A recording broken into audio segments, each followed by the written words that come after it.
Hello, my friends, and welcome to the Secrets of a Witch podcast with me, Sabrina Scott, where we talk all about life, love, healing, witchcraft, magic, spirituality, mediumship, tarot, feminine energy, and everything in between, including cats.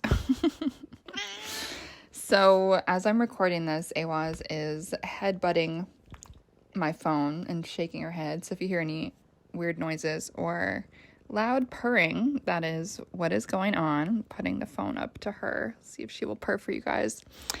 Anyway, happy Scorpio season. Very exciting. Scorpio season, like, if I'm going to speak from my heart, I'm going to say Scorpio season usually sucks. Which I know, I'm not supposed to say that. I'm not supposed to feel that way. None of us are supposed to feel that way. But I feel like, for myself, Scorpio season is always a little bit rough. Scorpio as probably the most shadow work, down in the depths, intense, hard truths type of signs. It makes sense that Scorpio season would be asking a lot from us, put us through a lot of crap. It's kind of just part and parcel for the way that Scorpio vibes kind of work. And so it does make sense that this time of the year, Scorpio season, is also when, interestingly, many festivals and events and holidays and holy days and whatever happen that are all around connecting with our dearly departed, right? There's Halloween, there's Samhain, there is Day of the Dead, there is All Saints Day, All Souls Day.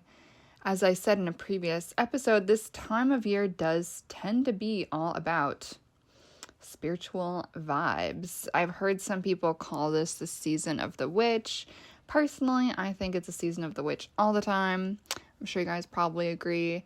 But it is true that it's the time of year where everybody does give a shit about magical things, witches, spirits, and all of the above, right?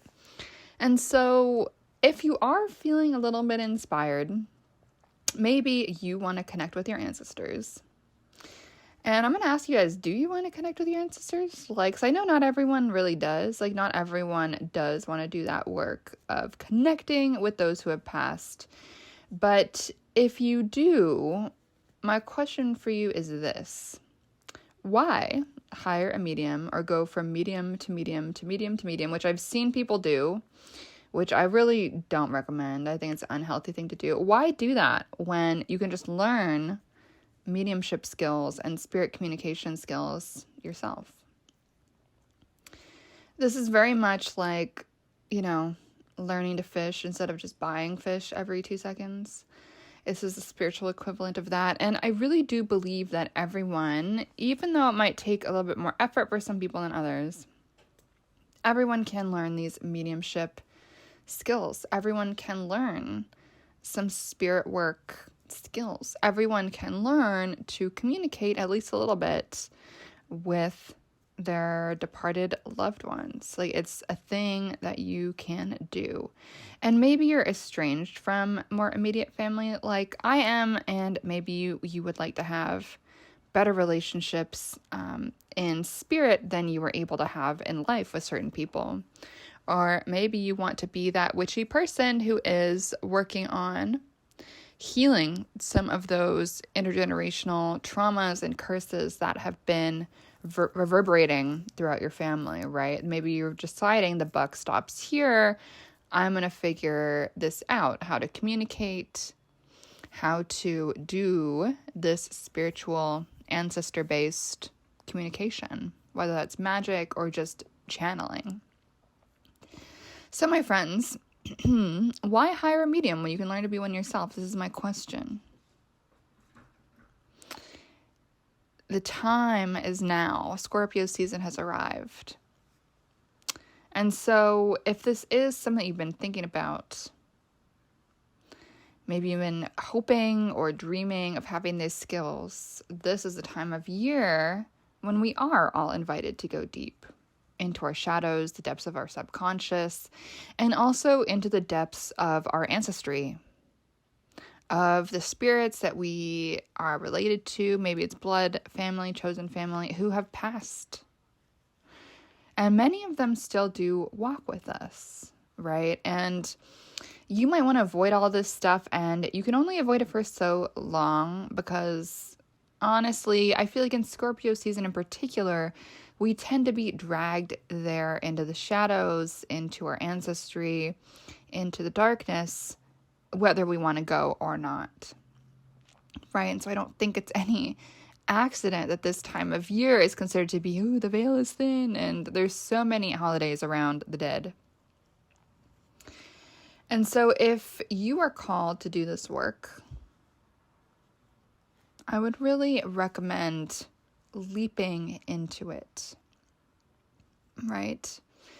Once you learn how to do this work, communicate with spirits, hear your ancestors, communicate, you won't need to rely on what someone else has to say that your spirits say. And don't get me wrong, like once a year or so, I'll hire another spirit worker, most often a palero who works in a completely different style than I do, just for reasons. And I like doing that. It gives me a bit of a vibe check. So who knows, maybe you guys will be booking readings with me once a year anyway. But most of the time, I do talk with my ancestors and my spirits all by myself.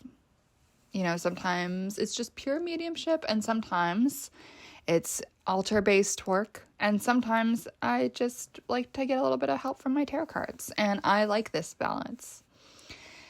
And I can teach you to do the same, my friends, and it's honestly a great time of year to learn because there's so much less in the way, right? Everyone is thinking about the dead right now. Everyone is thinking about spookiness and ghosts and going to haunted houses and seances, whether real or staged. Everyone is thinking about this stuff right now, and so it does shift the energy, right? The spirits can be a little bit loud right now. The veil is a little bit thin right now, and so that creates a situation where communication is going to happen with a lot more ease. And so wouldn't it be fun to like be able to tap into this anytime you want? Personally, I think so. Obviously, not all of our ancestors are awesome.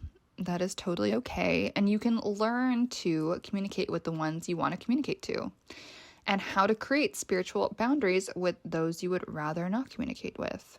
I can teach you to do this, my friends.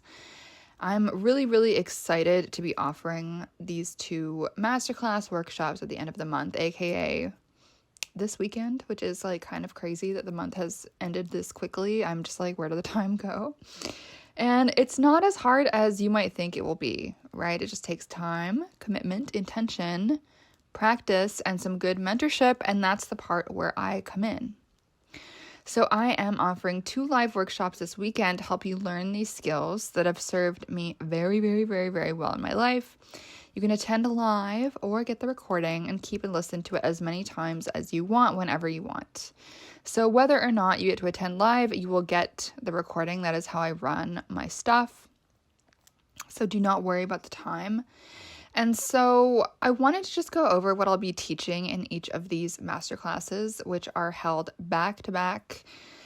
So the Ancestor Magic Masterclass is Sunday, October 29th, 5 to 7 p.m. Eastern. And then Tarot for Mediumship is Monday, October 30th, 7 to 9 Eastern Time. And so I just wanted to explain to you guys what I'm going to be teaching in both these things, just in case you guys are interested in going a little bit deeper into this stuff.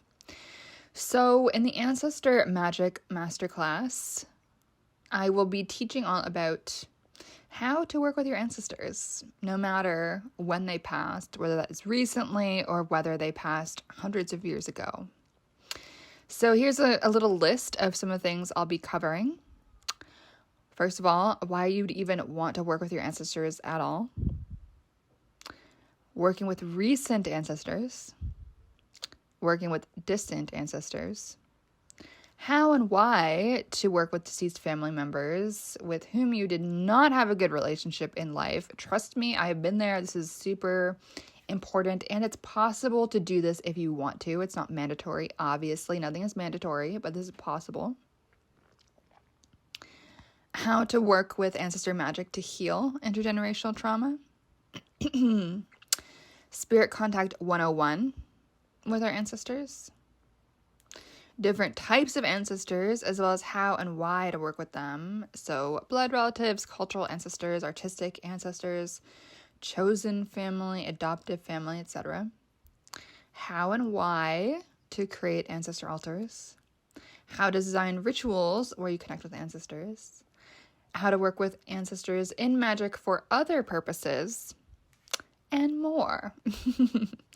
So once again, that one is happening October 29th if you want to show up live, but don't worry, if you can't, you can still sign up and get access to the recording. And then next, we have Tarot for Mediumship Masterclass on the 30th, Monday night, Eastern Time. And so if mediumship in and of itself feels a little bit intimidating, which I totally understand why that might be, don't worry, tarot can be an excellent way to dip your toes in to connecting with spirits and other beings. So personally, I was raised in something called spiritualism, where it was kind of considered cheating to work with tools like tarot, pendulums, or other divination methodologies or objects or whatever to do mediumship. But guess what? We are not in the confines of the spiritualist church right now. We are on the internet doing cool things. And so we are going to be working with tarot for mediumship. I think it's a really, really cool way for newbies or folks who don't feel super confident in their psychic skills or their energy noticing skills yet, because it'll give you guys something more tactile and visual to hold on to. Evidence that, no, you aren't making it up. The card, is right in front of your face. And it's a lot easier to grow more confident in our spiritual skills when we have something in front of us that we can't really argue with. The card is the card after all, right?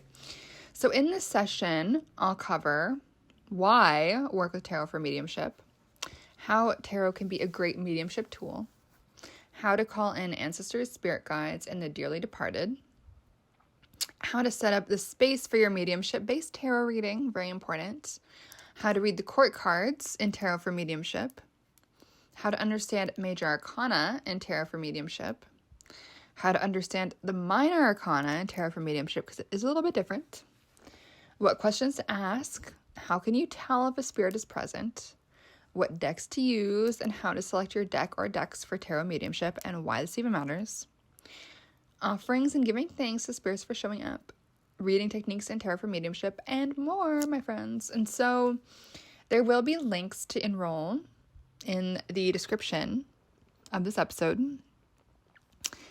And if you decide to sign up for both, you will get money off. You will save $100. Actually, no, $150. Math is not my strong suit, my friends. But anyway, I'm pretty excited about this, as I think a lot of people want to engage in mediumship and just find it so overwhelming and just so big that they almost can't approach it, right? Because mediumship is it is true, it really is quite broad.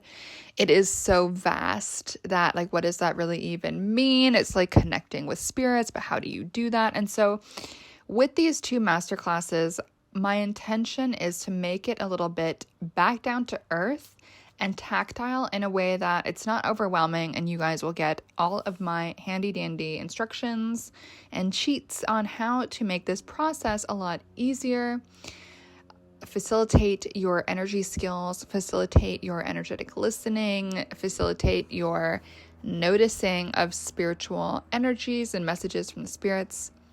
It is possible, and it's a lot easier than you guys think. You just have to show up, do the work, align with your intention to do this work, and to commit. So I hope to see y'all in one or both of the workshops. If you got any questions about any of those, or if the links to enroll are not agreeing with your phone or your computer or whatever it is you are listening to this, feel free to send me an email, ceo@sabrinamscott.com, just in case that email isn't working or whatever, as I've heard from some folks that the email hasn't always gone through. You can send me an email at my other email address, Sabrina Draws, DRAWS, like drawing a picture, @gmail.com, or submit something on the form thing on my website, sabrinamscott.com, or, of course, send me a DM on Instagram, Sabrina M. Scott, and I'm happy to help. And otherwise, I want to let you guys know that Tarot Without Bullshit, my mega big online course and group coaching program, is launching tomorrow, Tuesday, October 24th. I could not be more excited about this. Super awesome. It's going to be so much fun. More on that tomorrow, so I'll leave that there for now. And I just would like to invite you guys to dive into your shadows this Scorpio season. We've got eclipses going on, full moon this weekend, I'm pretty sure, with an eclipse. It's just a lot happening. So the vibes right now are vibing in a way that is probably going to feel like a little bit stressful, to be honest with you. Like, it's a little bit crunchy is how it feels. And it doesn't necessarily mean the world is ending. It doesn't necessarily mean you're going to get really horrible news. It doesn't mean you're going to die. It doesn't mean anyone is going to die. It doesn't mean anything like that. But what this season really is about is alchemy. It's really about transformation. It really is about turning shit into gold. It really is about pain and rejection and sorrow and grief and sadness, and working through all of that to figure out who we are, heal ourselves, and find something better, whether that's a better life, a different way to be, new thoughts, new feelings, new habits, new life, right? Scorpio is the death card of the tarot, death and rebirth. Things are dying right now. Things are changing. Things are ending. And so as that happens, what is being born? What is being reborn? What parts of you are you creating space for and allowing to be reborn? Because we don't want that rebirth process to get clogged or to get stuck, right? We do have to take responsibility to be open to whatever our next chapter, our next stage, our next season in this life is. It's not always easy to stick with that. You know, we can want to just like give up or just throw those, I don't know, burdensome, annoying feelings off of our shoulders. But I really do think that the only way out is through. Feeling is healing. I've done podcast episodes about both these topics, I'm pretty sure, if you scroll back far enough.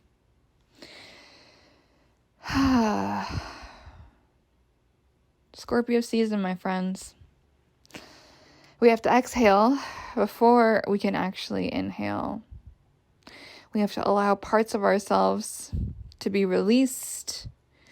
We have to let go before we can inhale and welcome in the new life, the new inspirations, the new thoughts, the new feelings, the new habits, the new decisions, the new. Okay, friends, that's it for now. I'll talk to you guys tomorrow. And don't forget to tune in to my tarot vibe check for the week at 11 a.m. Eastern time on YouTube, youtube.com/Sabrina Scott.